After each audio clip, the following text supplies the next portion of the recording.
Hello, welcome to FinInvest Niger. My name is Tom Princeville. I'm a certified securities and investment specialist, and I've been investing for the past 2 decades.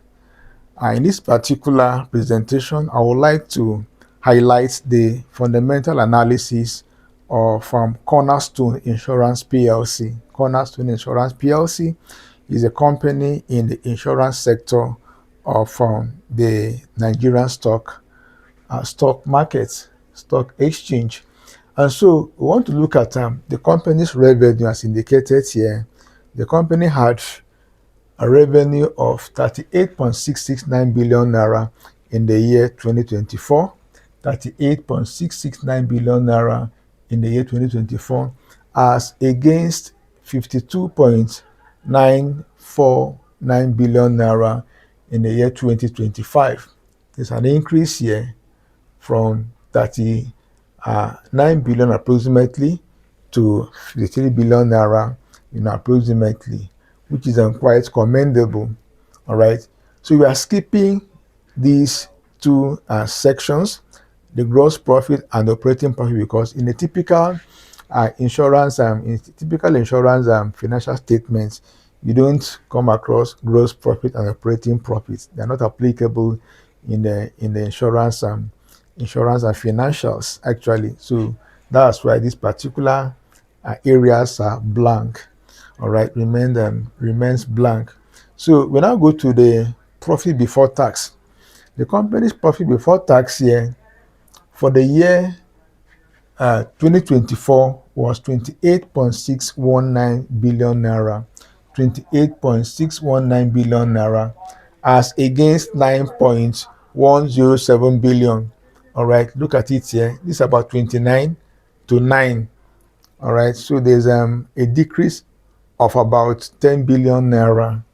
There's a decline of about 10 billion naira in in the profit before tax figure. Let's come down to the profit after tax figure. The company generated 25.894 billion naira in the year 2024, as against 8.322 billion in the full year 2025. All right. So there's a decline of the figure here is 26 billion approximately to 8 billion. All right. So there's a decline of over 10 billion naira. In this in the profit after tax figure. So we now come to the company total comprehensive income. All right. This particular parameter, the company generated 29.477 billion, 29.477 billion as against 15.431 billion naira. All right. It's a decline of about 15 billion naira. So the company experienced, a kind of decline in this figure stated here, which led to, a decline in earnings per share. The earnings per share here for the year 2024, is 1 naira 42 kobo, okay, compared to 46 kobo, in as at last year 2025. You see, so this is where the problem lies.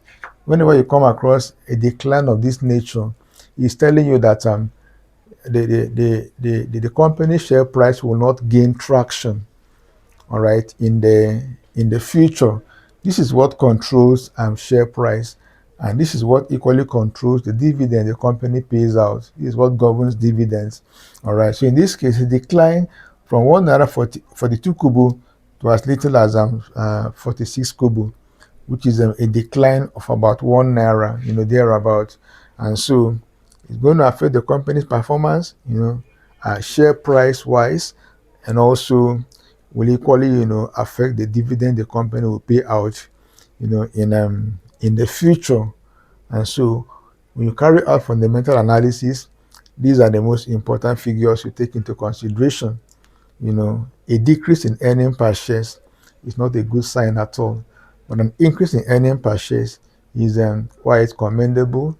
It is it's something one should always, yearn for. All right. So we are through with this aspect of our analysis. This is a profit and loss statement. We want to look into the balance sheet and the cash flow statement in the other section of our analysis. So let's look at the values here. The company share price is 6 naira 38 kobo.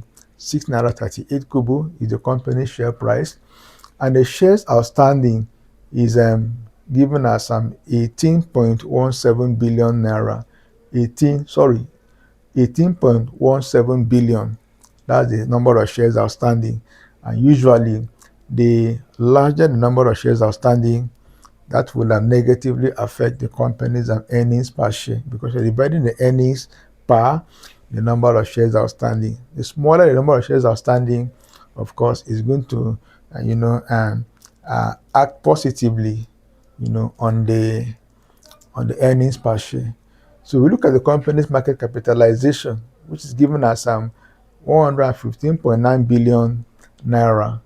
115.9 billion naira is a function of the multiplication of the company's share price by its shares outstanding. When you multiply the share price by the shares outstanding, that will give you the market cap of the company. So in this case, the company is a fairly big company, and it's telling you that if you could reach this amount of money, you can very easily buy the entire company. All right. And so we before we discuss this, let us go down to the cash position. The company has a cash position of 22.115 billion naira. All right. And so the company is cash rich. Okay, it can tackle contingency demands in the firm without necessarily resorting to expensive bank loans. All right. And so the cash position is quite robust. This is a commendable cash management for this company.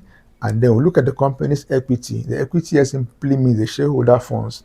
When you subtract the company's total asset minus the total liabilities, that will give you the equity. So in this case, it's 69.834 billion naira. That's the company's equity, and it is an indication of how strong the company's balance sheet is. The company has a very strong balance sheet, an equity position of almost 70 billion naira. All right, and so the balance sheet here is strong. It's relatively strong. We now want to consider the equity per share. Equity per share simply means a division of the equity by the number of shares outstanding. That will give you 3 naira 84 kobo. This particular figure on its own doesn't really tell much, but by the time you compare it with this, that's where its significance is exposed. All right, so when you subtract this from this, the larger the difference, the more expensive the company is, and the smaller the difference, the less expensive the company is. That's the essence of this particular figure. The equity per share is essentially for comparison purpose with the company's share price. All right, and so we now come to the PE ratio. The PE ratio simply means the price all over the earnings. You divide the company share price by the earnings. In this case, we are dividing 6.38 by 46 kobo. All right, 6 naira 38 kobo by 46 kobo. All right, and so in that case, you arrive at this particular answer, 13.87. 13.87. What's the meaning of this? Number one, it tells you how expensive or how cheap the company is, in relation to its ranking, with other companies in the insurance sector. This is an insurance company, so you compare apple to apple. You compare this value with what is obtainable, with other companies in the insurance sector. That will tell you how expensive or cheap it is, in comparison to other companies in the same sector. And so it also tells you that you are paying 13 naira 87 kobo for each 1 naira of revenue the company generates. It's like buying something worth 1 naira, okay, for 13.87, all right, or approximately 14 naira. An item is worth 1 naira, and you are buying it for 14 naira. That's what this particular figure is all about. And so we now come to our recommendation. Now, considering the fact that there's a drop in earnings here, all right, from 1 naira 42 kobo to 46 kobo, I would recommend that you don't buy it yet. If you have a desire of buying, just hold on, okay, for the meantime, until whenever there's an improvement in this value. Once this value starts going up from maybe 46 kobo to 50 kobo to 70 kobo to 90 kobo to 1 naira plus, once it starts to recover, once there's an increase in earnings per share, all right, that's when to buy this company, but not now. Be patient until there's an improvement in this earnings per share. That is when you could buy the company. All right, and if you're holding the company already, all right, if this value continues to decline, I will advise you sell. If it goes below this, if in subsequent quarter you discover that the value even goes below 46 kobo, you could sell it, all right, and just sell it and be patient. Whenever it climbs again, you could key into the company, all right. And so that's all about the analysis for Cornerstone Insurance PLC. Please like this video and subscribe to this channel if you've not done that, and also share the video to people, members of your community. Please, if you are really interested about investing, you really have the capital and you want to invest and you need a kind of guidance, all right, in your investment journey, please, you could contact me. Let me see how I can be of assistance to you.